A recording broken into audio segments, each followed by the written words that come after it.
അതെ ഉണ്ടായിരുന്നു. എന്നാൽ ഇപ്പോൾ ഇപ്പോൾ അതില്ല. അങ്ങനെയാണോ? അല്ലല്ല, അത് രാജമുദ്ര ഉണ്ടായിരുന്നു. ഇത്രയും കാലം ഞാൻ പ്രാണിയായി കഴിഞ്ഞത് കൊണ്ട് നമ്മുടെ രാജമുദ്ര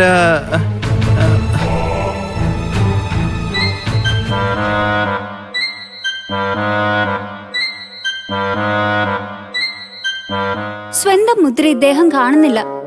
എന്തു പറ്റി? രാജമുദ്ര എവിടെയെങ്കിലും പോയോ? നോക്കൂ, രാജമുദ്ര ഇല്ലാതെ കൊട്ടാരത്തിലേക്ക് വരാൻ സാധിക്കില്ല. അതെ, നാം ഒന്ന് നോക്കട്ടെ. നിൽക്കൂ, നാം ഒന്ന് പരിശോധിക്കട്ടെ. പറയുന്നത് കേൾക്കൂ. കാണിക്കൂ.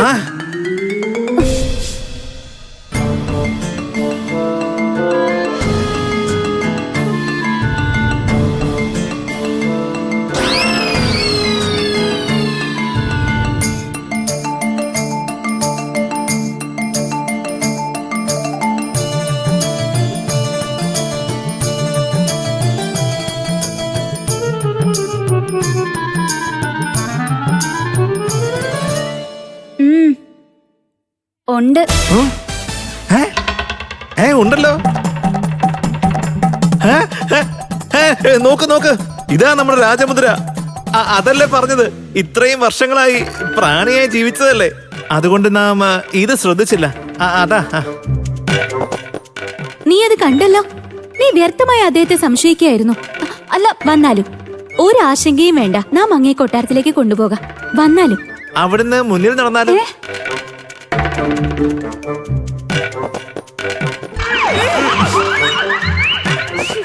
വന്നാലും നടന്നോളൂ.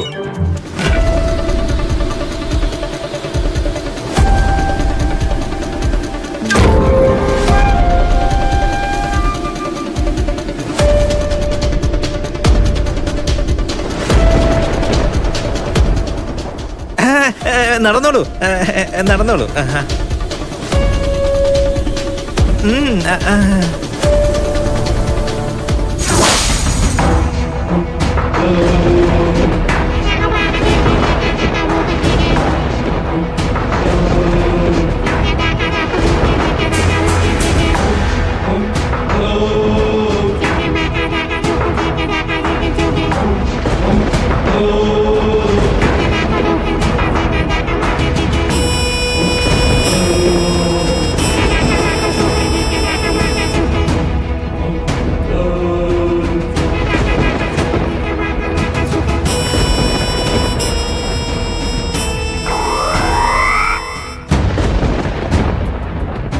ഇതെന്താണ്? മാന്ത്രിക കണ്ണാടി സൂചന നൽകുന്നുണ്ടല്ലോ. എന്തോ സവിശേഷ വാർത്ത വരാനുണ്ട്.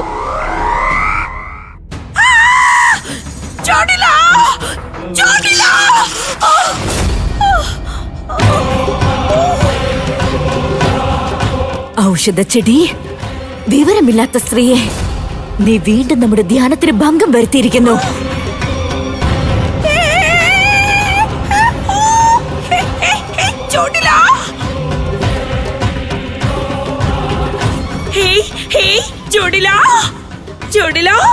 നാം നിന്റെ മാതാവിന്റെ തുല്യമാണ് ജോഡില. ഹേയ് ജോഡില, ദാ നോക്ക്, മാന്ത്രിക കണ്ണാടി സൂചന നൽകുന്നുണ്ട്.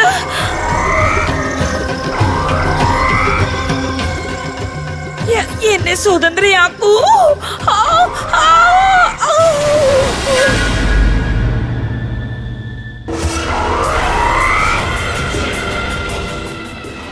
രാക്ഷസറാണി വിജയിക്കട്ടെ. പറഞ്ഞാലും രാജവൈദ്യൻ, അങ്ങ് അപ്രതീക്ഷിതമായി ഈ സമയത്ത് ഇവിടെ? അവിടുന്ന് കോലികദേശത്തെ രാജകുമാരനെ മാന്ത്രിക ശക്തി കൊണ്ട് വനത്തിലെ പ്രാണിയാക്കി മാറ്റിയിരുന്നു. അത് ഓർമ്മയുണ്ടോ? ഉണ്ട്. അവൻ എന്താണ് പറ്റിയത്? രൂപവതിയുടെ ദയ കൊണ്ട് അവൻ ശാപമോക്ഷം നേടിയിരിക്കുന്നു. അവൻ യഥാർത്ഥ രൂപം സ്വീകരിച്ചിരിക്കുന്നു. നമ്മുടെ മാന്ത്രിക ശക്തിയെ മറികടന്ന് അവൻ സ്വന്തം രൂപം തിരികെ നേടിയെന്നോ? രൂപവതി എന്താ അവൾ ഇത്ര ബുദ്ധിശാലിയാണോ? സംഭവിച്ചത് എന്തായാലും നല്ലതിന് തന്നെയാണ്. ഇനി രാജകുമാരനെ പ്രയോജനപ്പെടുത്തിക്കൊണ്ട് നാം വിക്രമദേവന്റെ വിശ്വാസം നേടിയെടുക്കും. അങ്ങനെ രൂപനഗരത്തിൽ പ്രവേശിക്കാനുള്ള മാർഗം നാം കണ്ടുപിടിക്കുന്നതാണ്.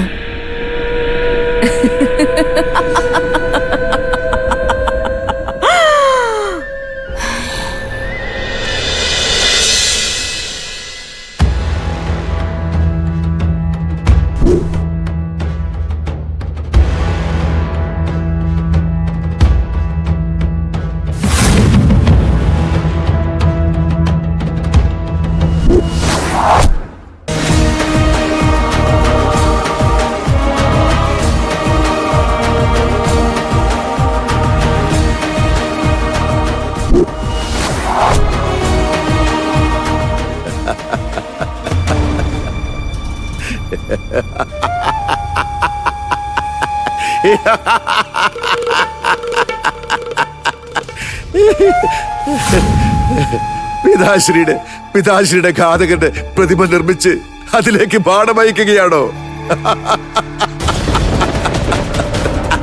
ആ അധികാരി ഇപ്പോഴും ജീവിച്ചിരിപ്പുണ്ട്.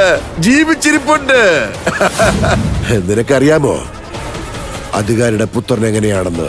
നിർഗുണൻ, നാളെയുടെ കളങ്കം. അധികാരി ഉണ്ടായിരുന്നെങ്കിൽ ഇന്ന് ആത്മഹത്യ ചെയ്തേനെ. രഘുരാജ്!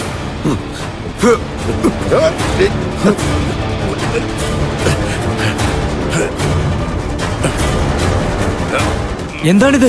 നിങ്ങൾ എന്താണ് ഈ ചെയ്യുന്നത്? വിടൂ രഘുരാജ്! ദേവദത്ത വിടൂ! രഘുരാജ്, ദേവദത്ത വിടൂ! നമ്മുടെ ഭാവി അധികാരികളല്ലേ?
കരുതിയിരുന്നോളൂ രഘുരാജ്, ഇന്നത്തെ ദിവസത്തിന് ശേഷം നിന്റെ ഈ നശിച്ച നാവിൽ നിന്ന് നീ ഒരിക്കലും ഈശ്വര തുല്യനായ നമ്മുടെ പിതാവിന്റെ പേര് ഉച്ചരിക്കുന്നത് കേൾക്കാൻ നാം ആഗ്രഹിക്കുന്നില്ല.